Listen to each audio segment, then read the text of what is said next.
welcome to the Invention show. I'm your host, Brian Freed, and our guest is Tonia Torrellas. She has a product, an invention called It's My Bag, and she's also a baker where she's baked some delicious crumb cake, which she's going to tell us about too. She's going to share her journey of her invention and also the next steps and what she wants to do with it and what she's been up to, including giving back to the community every time she makes a sale. Tonia, welcome to the show. Oh, thanks for having me, Brian. This is wonderful. I appreciate it. Great. Tell us a little bit about yourself, who you are, where you're from, and what you've invented.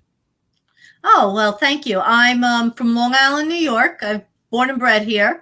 And I'm a mom. I'm a registered nurse. And I consider myself a serial problem solver. I'm always trying to make things better and more efficient. And so one day I just had this aha moment when I was putting away weeks worth of dry cleaning in my closet. And I had all that plastic. And I'm like, oh, I got to do something with this. And I created It's My Bag. It's a patented reusable garment bag. It was designed for dry cleaning, but its features make it just a really great garment bag. Very nice. So this doesn't necessarily have anything to do with what you do for a living, though, right? Not at all, except that what I do for a living kind of plays into the design because a nurse doesn't let dirty and clean touch. And so I made the back end of a traditional garment bag a hamper, and that's the basis of my patent. And they went many times in product searches to many different countries, and no one else did it. All right. Well, that sounds interesting. Why don't you first start off by saying, okay, you had this problem and there was something going on that at that moment made you think about this invention. Why don't you share that story with us of how you came up with it at that moment? Well, at that moment, like I said, I'm a daughter of depression-age parents, so we are not wasteful at all. And I'm also always trying to figure out different things to make life easier. And then when I was doing all this dry cleaning, I'm surrounded by all this plastic, and I couldn't think of any way to reuse it. There wasn't any more curtain applications that I could stuff this plastic into, that I just had to think of something. And then when I did, I knew, being a nurse, that dirty and clean couldn't touch. So I came up with It's My Bag. I made the back end functional as a hamper. I have carry handles on it, and I, it took a few months to come up with it, but it was, so far it really works. Okay. Well, why don't you show us? Give us a little demo of what you've come up with. Oh, I'd love to. So this is our basic dry cleaning version. We're actually coming out in early 2021 with our bridal, more high-end travel version, but it's still basically the same. It's got a clear front. Sometimes we'll put the clearness on the back, but the combination of either a nylon or a non-woven or recycled water bottles, a PET, a combination of a vinyl or PEVA, which has no PVC, either way, and a fabric kind of makes it so the clothes virtually don't wrinkle. And so what we do is we have this in the front. We have an invoice pocket. We have a name tag for somebody to write their name. And then the back is where the patent is. Now, I made the back end of a traditional garment bag a hamper. And for 10 years, it was not a problem. It's, you wash it, you spray like an antibacterial spray, dry cleaner can steam it.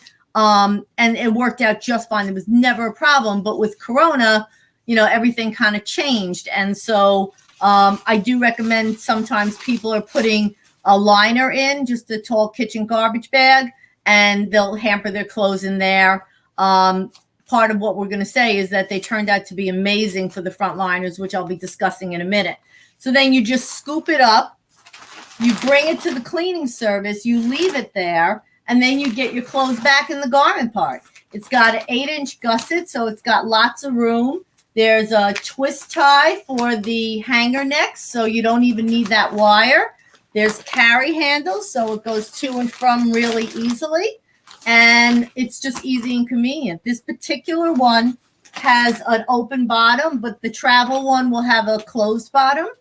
And what I did was, this has 2 axes. So being that I am somebody who tries to learn process. If it's not easy for me as a consumer, I'm not going to use it. If it's not easy for the dry cleaner to use it, they're not going to use it as well. So for hours and hours, I stood and actually packed clothes in the dry cleaners to kind of come up with the design. So to simulate the disposable bag that we're used to, I made it so that it could just go over that pole where they gather up the clothes. But also, it has a zip front, so that works out really well too, and you can get in and out pretty easily with that. So either way, it turns out really well. And you can see that I've gotten as many as like 12 items of clothing in this. I bring it to the laundromat. I bring it when you're traveling. It's unbelievable because, you know, you never wear everything that you're set out to wear. So, or you maybe wore something once and change it, and then you have to go home and clean everything. But you can actually organize your clothes right in the hotel room. You can keep whatever you didn't wear or gently wore in the garment part. You can put all your dirty clothes in the back, lay everything on the bed, log roll it, just scoop it up, whatever, and put it right in the suitcase. And when you go home, you just put everything back in the closet that wasn't worn. You put the other things in the laundry, and it's just amazing for travel. I have so many people who've just never even used it for dry cleaning at all because the dry cleaners that are using it love it, but they are a little bit of a hard sell. And so they don't change their spots really easily, but it doesn't even matter. My sister will not go anywhere without her It's My Bag. Who do you think it's more of an advantage to, the dry cleaner or the consumer? I think it's more to the consumer because it's just so many. Once you have it, like somebody actually described to me that when they got it, they thought, okay, it's a garment bag, and when they got it, it became something that, like, they actually described it as something that they didn't know that they needed until they had it in their life, and then they can't live without it because it just has so many uses and reuses for them. And once somebody has it, it's why it's such a great promotional item, because once somebody has it, they're going everywhere with it. It's not like a hat that you, once the event is over, it goes in your closet. You're like going everywhere with this. Great job, Tonia. So let's go through some kind of like your journey. Let's talk about your journey. So you came up with this bag. It has a hamper kind of chute in the back. It has the garment protection in the front. You have the invoice section on the top that the dry cleaner can put it in. So me as a consumer for travel, it seems like it's very sturdy, a good premium product. It has some place where I can put my dirty clothes instead of in the bag. It goes right into there, so it's all compact and just kind of stores away in your suitcase. Does that sound about right? Correct. And because of the nature of the combination of materials, it wasn't something I planned. It was something that happened the first year that we had it. I was taking samples back and forth. I just kept it was a really hot summer that year. And I just kept tri-folding it or, log rolling it and just putting it in the back of my car and going on to the next. And I had 5 of my husband's shirts in there and they didn't wrinkle. And it was just unbelievable. So it was kind of something that I found out. Well, congratulations on the start of your journey here. And let's talk about what actually happened when you came up with the idea. You figured out that this was something that was a need, and what happened after that? So what was the first thing that you did? Were you did you capture that idea and you ran home to figure it out, or tell us the steps of what you did when you came up with it? So the initial steps happened really quickly. But then unfortunately I got hit with the reality of the pushback from dry cleaners and how to actually bring it into the marketplace. But the initial steps were pretty quick. So I went to a local seamstress. They made the sample. They got the sample out of my head and into something that I could show to people. Got a more fine-tuned sample of that, put in for the patent application, found a manufacturer, and I even by that point had come up with, because It's My Bag is one, but we actually have, one day we're going to be the Nike of reusable, and we actually have in our repertoire reusables for so many different single-use disposable options in your life, like a water bottle and a pizza box and a shoe box and just all a compost bin, and all these different things are all under It's My Bag Gives Back. But we just got to get through the garment bag first. Okay. And, so it turned out that part was pretty quick.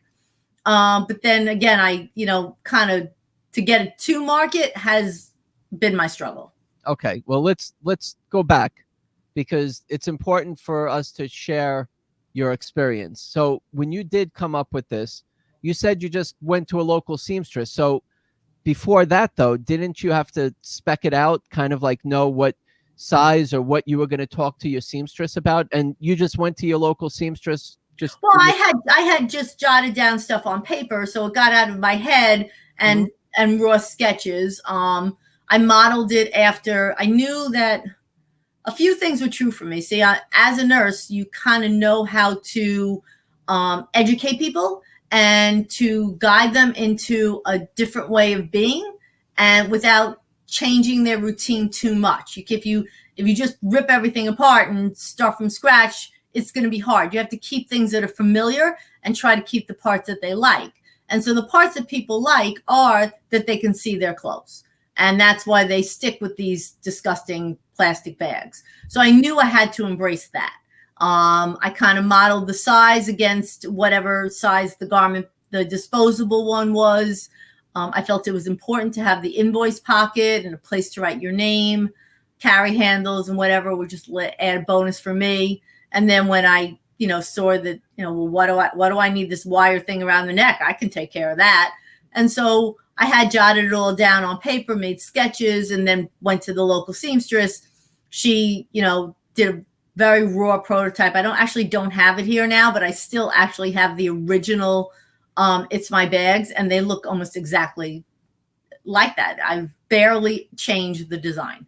When you went to your seamstress, did you have to give or bring any material and the specs and like your kind of like your drawing of what you were thinking? I brought the drawing. I think I went to the local Michael's and bought some vinyl and bought some material and a zipper and just brought her whatever it is that she said she needed, and she did it for me. And then I had somebody who actually was then was able to make it even a little more fine-tuned, so that then that's what I could bring to a manufacturer.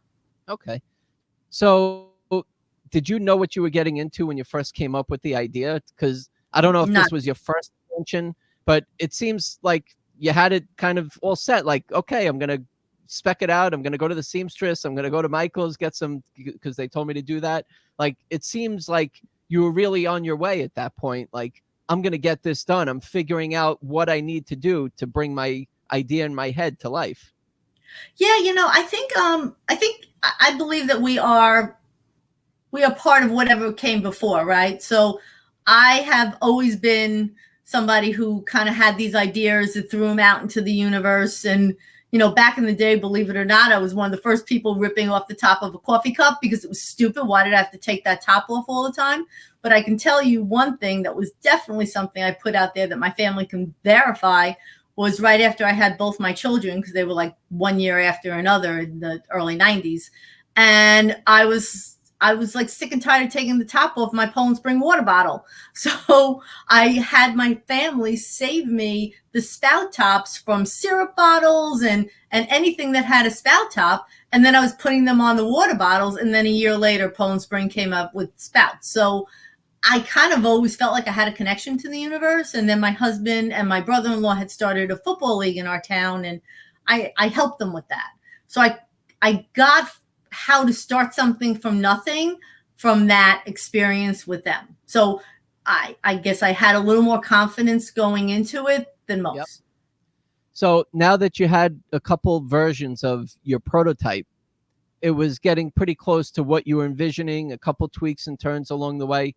And what'd you do after that? Did you protect it? Did you start going to factories? Tell us. Well, I put in for the patent right away because I had thought of all those other ideas for future reusables, and I was gung-ho on it. I actually became an S Corp. So, and all this happened within the first 6 months. I did everything very quickly. I had something to sell by Christmas time. That was 2009. So by Christmas time, 2009, early 2010, I was already selling Made in America. It's My Bags. Went to I was excited. I went to like a green expo in New York City, and I was actually picked up by CNBC. They had 10 products that they picked from that experience of like the next green things to watch. And I was one of them. I was one of those 10. I just thought it was like all going to be. But then I just got into the resistance of the dry cleaning, and there was other products that came before me that weren't exactly like mine, but they were less expensive. And so there was a lot of pushback. The ones who actually did it and used it, they loved it. But to get people to give it a try was tough. Okay. What about as far as your patent? What's making it unique? You said that you filed a patent. Was it? I have a full utility patent. Okay. When you first filed it, did you file a provisional patent application, or did you just file? I was patent pending, and then it switched to then it got approved as a utility patent. Okay, so you were patent pending in the United States and Canada. Yeah, you were provisional and the patent application. Then you converted into a non-provisional, which is the utility patent, which you received. And the real functionality of it is the garment bag with the hamper in the back. It's right? The hamper. Yeah, I mean, the carry handles, the invoice pocket, that's all very nice, but it's the functional back. Okay. So now you filed your patent pending. You started to show it around. You were pitching the dry cleaners and also pitching the travel agents or not agents, but travelers. What was your main focus? It was a little hard. And don't forget, in 2009, you didn't have the tools that you have now. And so by the time those all really became available, I was kind of a bit into it. And I do work, I work full time. I'm a wife and mother. And so it was, the dry cleaners I was trying to get where the dry cleaners the customers would want it, and then they would have the dry cleaners do it. And what I misrepresented was that relationship between the dry cleaner and the consumer. I'm like, listen, if you're not going to use the bag, I'll go to a different dry cleaner. But I found that was not the case. Like with my sister that I mentioned before, she won't go anywhere without her It's My Bag, but her dry cleaner won't use it, and she won't. So you were asking the dry cleaners to buy the bags from you? Well, they're a little too high of a price point, for them. I mean, they last for a really long time. I literally have people using the same garment bag. They clean it out, spray it. I have people using them 10 years, like literally still using the same garment bags 10 years. So, but they are around a $20 price point. So the dry cleaners weren't really like sure if they could afford to buy them. So I was trying to sell them to consumers and then have the consumers bring them to the dry cleaners. And I'm still working on that. I'm actually upgrading it. I'm going to start putting a list on my website. I'm asking dry cleaners for a free listing so that they're like a It's My Bag friendly zone. That's great. So I just want to understand. So the model was that you were going to the dry cleaners. You were asking them if they were going to sell it to their customers or they were going to buy it so they would give it to their customers to fill and bring back. So yes, I wanted them to sell it to their customers, but they wanted to be able to give it to them. And it wasn't a low enough price point for them to be able to just buy it and give it to them. Okay. I'm being a nurse and knowing about behavior modification. I'm not a big fan of giving people things anyway, because they don't value it. I think that when somebody chooses something is the first line of changing the behavior. So if you just give somebody something, you're kind of taking that away. Now, what I wanted them to do, and it was successful, especially in American Drive-In Cleaners in Hicksville, where I was in Newsday with him, and they were just all in for It's My Bag. They've had like 2 or 3 rounds where they've had bags made and put their logo on it. And so what they do is somebody pays $20 for the bag. They give them a discount every time they use the bag until they get their $20 back. That's the model that I've been trying to get them to understand is the best model. This way, you know, there's more of a synergy and a connection, because if the customer buys the bag and then they start using it, they're like, okay, well, that's great, but you're saving on all this plastic because of me. What's in it for me? Right. And right. So that seems to be a really good model. And so when I have this list of dry cleaners throughout the country that I'm working on, I want them to give the customer, when they come in, give them a little something, you know? Okay. So you've tried this model and it works. Okay. And what else are you trying? What else are you doing right now to try to bring more business into your It's My Bag, like for people to buy it, to connect with it? And before you answer that, so on the consumer side, as a traveler, tell me how you try to reach out to somebody like myself that travels. So I haven't tried as much. I'm doing that more now. Life kind of got in the way that I did table this for a little while. I needed to find people to join in with me. It wasn't something I could do alone. Mm-hmm. And so I found a great company called Incredible Packaging. They have manufactured and purchased this round that we're making, and I'm so indebted to them. And then what happened was we were actually just about to do a big launch.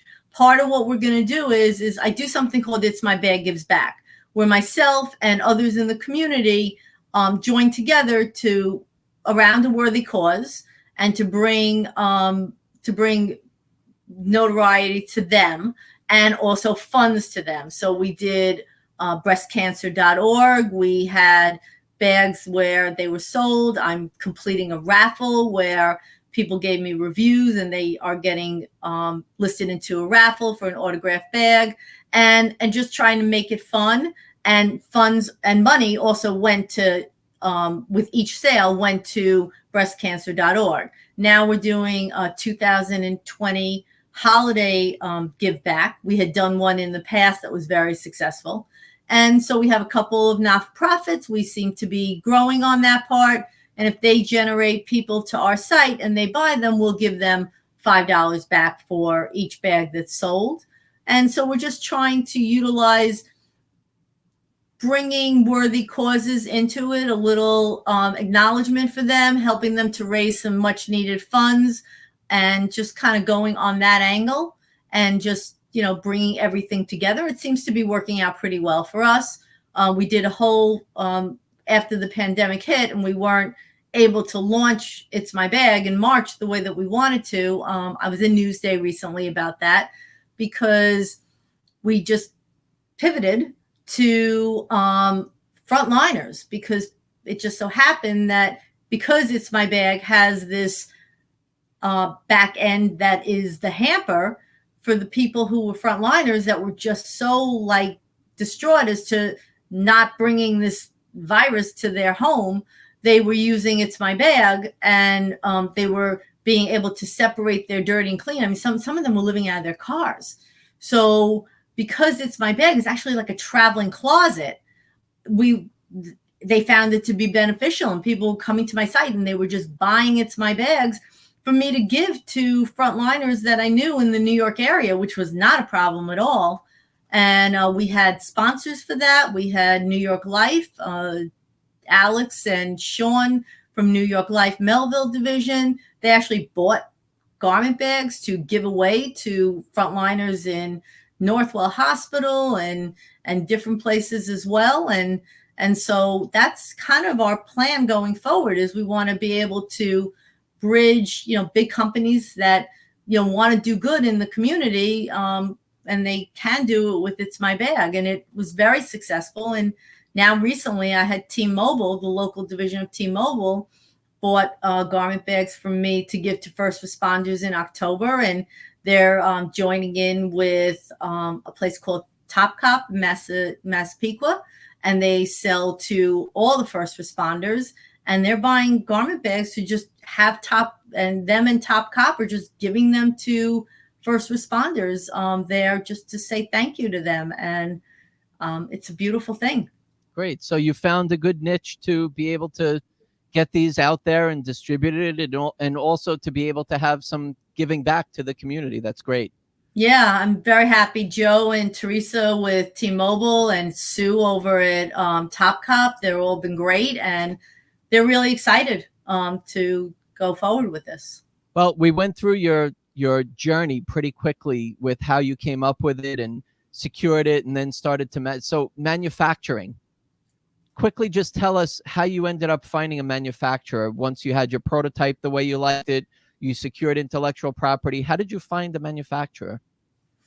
It's not easy. And I think it's easier now. They have like sources, but it's just word of mouth. And I'm constantly going on different like websites, and like people like look at products and they're like, oh, gee, that's really nice. And I'm like, okay, who makes it? What company? And I'm always sending, do you want to carry ItsMyBag? And that's how I found Incredible Packaging, actually. The Klein family, they're just amazing. And I just Google searched, I found something, and I called them up and they said, sure, we'll join with you. And they've been amazing ever since. Great. How did you know how the quality and the thickness of the bag itself? Because you're saying that it's about $20. I'm not sure how much it costs to manufacture, but just like, have you considered doing lower cost? It just doesn't hold up. Okay. It just doesn't hold up. When you're putting like laundry in the back, right? You want it to be able to be strong back there. Yeah. And, you want to be able to not, rip apart and whatever. And like I said, I proudly have people using the same ItsMyBags for 10 years. And so yep. That's with why. the trial and error though, like to try to know what the thickness was, did the factory help you, or did you kind of figure it out yourself after ripping a few of them? A little bit of both. Okay. It's everything's a synergy. Everything's a partnership. You don't go anything alone. What do you think was the hardest part during the process so far that you've really were frustrated with and you overcame? I don't know that I've overcome it. The marketing is key because, it takes so much time, energy, and money and finances. I mean, right now I own 100% of this. I owe nobody a dime. And I was able to just do it all alone. But it is, so, when it comes then to $5,000 for marketing and you're like, I have $5,000 left to market, and is it going to work? I think the marketing is just really the hardest part of the whole thing. So I'm hoping, thanks to you, I made some really great connections. I have somebody that's been working with me who's been like my right arm. I have my nephew actually does. He's amazing. He's Iconic Graphics in Farmingdale, and he does vinyl decaling and car wraps, and he's just brought my product to a whole nother level by being able to customize them and personalize them. He does vinyl decals for the name tag, so he's really helped me to bring it to a whole nother level, and I'm really excited about that. The branding aspect of ItsMyBag is incredible. Okay, so you're working on the marketing side. You're looking to get more activity going, maybe some different angles where it is a travel or traveler related type of bag, maybe go back into the dry cleaners with a different type of angle. And you also now spoke to us, or you told me about your crumb cake. So why don't you just quickly well, you know about my crumb cake. You've had my crumb cake. Yes, and I'm going to ask you to send me some more. Tell me quickly, and tell us quickly what it is that you've come up with and why it's so special, and I can vouch for it. So it's the craziest thing. I have a bit of a sad story. My husband passed away 7 years ago, and almost 7 years ago, and it was sudden and it was quick. And every Christmas for my family, I would make crumb cake in the morning. I don't know why, I must be out of my mind, but I was making crumb cake and that I would bring them from house to house. And that year, like, nothing went right. Even the crumb cake, that whole Christmas was off. And so after, you know, he had passed and whatever, I went back and made the crumb cake. I just redid everything that was off, and everybody loved it. And then suddenly my local school, the Booster Club, asked me to make the crumb cake for the homecoming bake sale. And I'm like, okay. And they sold out 3 years in a row. They just sold out. It was like their bestseller. And then I just kind of kept making it like cathartically. And then suddenly it's like, wait a second, I think I might have something here. And so I think the event that I went to with you was like the last time that I kind of was just trying it out. And then over COVID, I put in to be a home bakery with New York State, and they approved me during the whole thing. So I started selling it, and wait until you see, I have a whole new thing. It's just crumb and Nutella, just crumb. It's just crumb and flavor. Forget about seeing. I'm sure people are going to want to know what it tastes like. And I had a chance to taste it. I don't remember. You actually gave me a few different versions. I have to say that when you eat it, you almost feel like it's not even like baked all the way, because it's so like moist. But you said, I asked you said, no, it's baked. That's how it is. It's unbelievable. It like melts. Thank you. Well, I actually don't. I don't have any cards or anything here. I didn't prepare for that, but it's called Aunt Tony's, and my nephew actually added Yummy Crummies. So Aunt Tony's Yummy Crummies.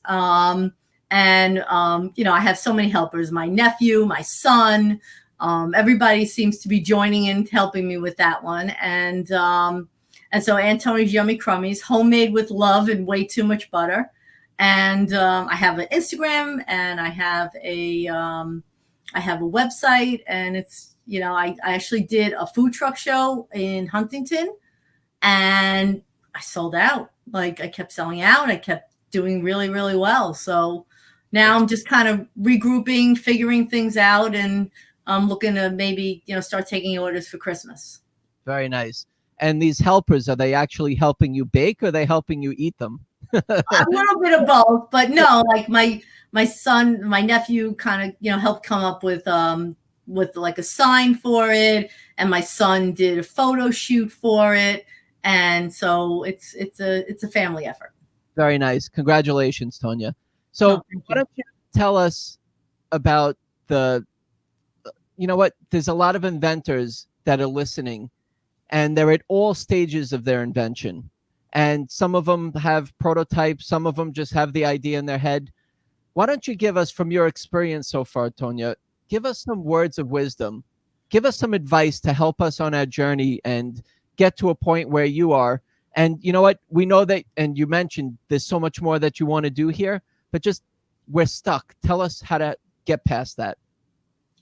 It's hard to, a lot of times you feel very alone, because you have this great idea, and sometimes it just hasn't found its right niche yet. And so, you know, I kind of follow whatever I possibly can to, you know, like I said, I pick up a product, somebody else picks up a product and says, oh, gee, that's nice. And I'm looking to see who's distributing it, who's manufacturing it.